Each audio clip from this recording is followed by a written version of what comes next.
Bismillahirrahmanirrahim. Assalamualaikum warahmatullahi wabarakatuh.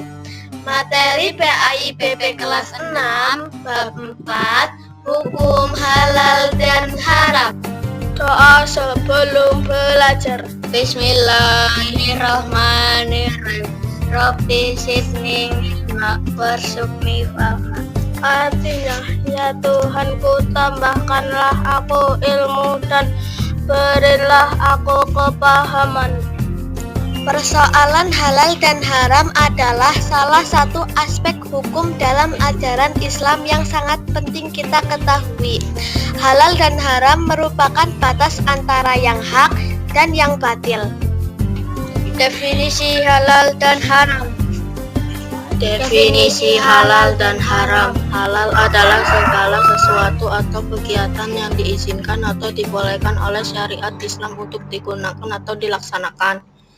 Haram adalah sesuatu atau kegiatan yang tidak diizinkan, tidak dibolehkan, atau dilarang untuk digunakan atau dilaksanakan. Dasar hukum halal dan haram.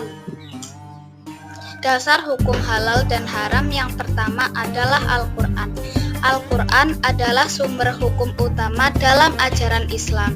Segala yang dihalalkan dalam Al-Quran adalah pasti halalnya, dan segala hal yang diharamkan dalam Al-Quran maka sudah pasti haramnya. Allah Subhanahu wa Ta'ala menegaskan dalam Quran surat Al-Maidah ayat 87.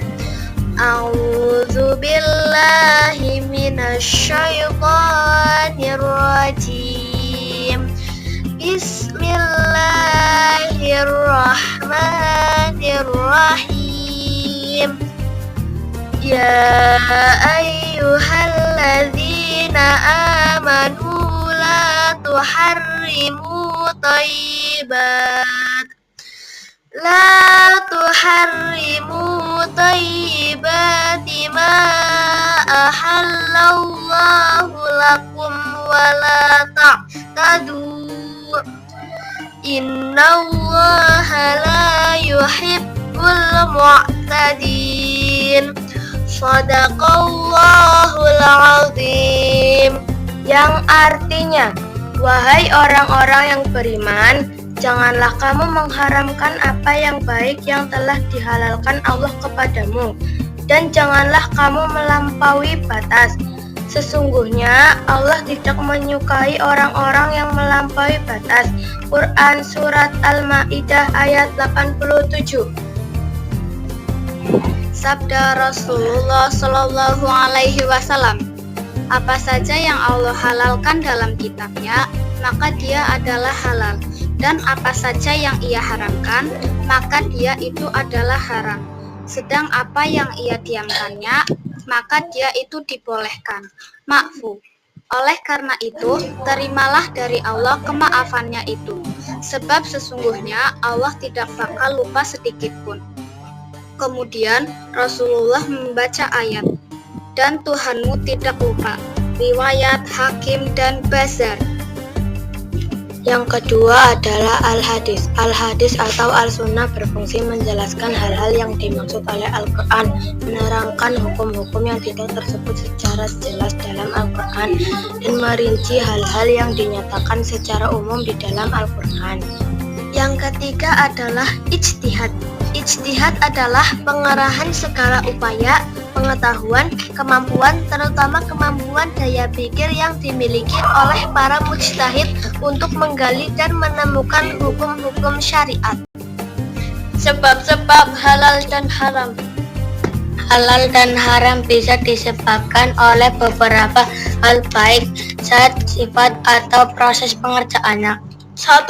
Saat asal. Allah Subhanahu wa Ta'ala telah menetapkan sesuatu yang haram karena zat asalnya, seperti bangkai, darah, dan babi dalam Quran Surat Al-Baqarah ayat 173. 2. Sifat asal. Perbuatan dan sikap yang sifatnya buruk, jahat, judi, atau syirik diharamkan oleh Allah, walaupun dengan niat, cara, dan hasil sebagus apapun tetap haram. Misalnya, uang yang diperoleh dengan cara mencuri dihukumi haram meskipun diniatkan uang tersebut untuk membantu fakir miskin. 3. Proses. Halal atau haramnya sesuatu bisa disebabkan oleh prosesnya. Proses pembuatan, pengerjaan, atau cara mendapatkannya akan menentukan hasilnya, halal atau haram. Misalnya, semua hal atau barang yang berasal atau mengandung unsur babi walaupun dibuat, diolah, dikemas, dan dikerjakan dengan sebaik apapun, tetap hukumnya haram. Penerapan hukum halal dan haram. Penerapan dalam sikap. Membiasakan penerapan halal dan haram dalam kehidupan sehari-hari. Misalnya, ketika kalian makan nasi tidak dihabiskan, nasi sisa dibuang ke tempat sampah. Pernahkah kalian berpikir bahwa perbuatan tersebut termasuk haram hukumnya karena memubazirkan makanan? Penerapan dalam perilaku. Semua perbuatan buruk yang dilakukan hukumnya haram. Misalnya, membuang sampah sembarangan termasuk perbuatan buruk, zalim kepada lingkungan, dan bisa merugikan orang lain. Karena berawal dari perbuatan inilah terjadinya bencana yang menyengsarakan orang lain. Penerapan dalam konsumsi. Menggunakan barang yang halal dan meninggalkan barang yang haram hukumnya wajib. Abu Bakar RA mengatakan bahwa ia pernah mendengar Rasulullah Shallallahu Alaihi Wasallam bersabda, setiap daging yang tumbuh dari sesuatu yang haram, maka neraka tempat terbaiknya. Kelompok 4. Guru PAI Ibu Eti Sutarsih SPD. Sekian dari kami, terima kasih. Wassalamualaikum warahmatullahi wabarakatuh.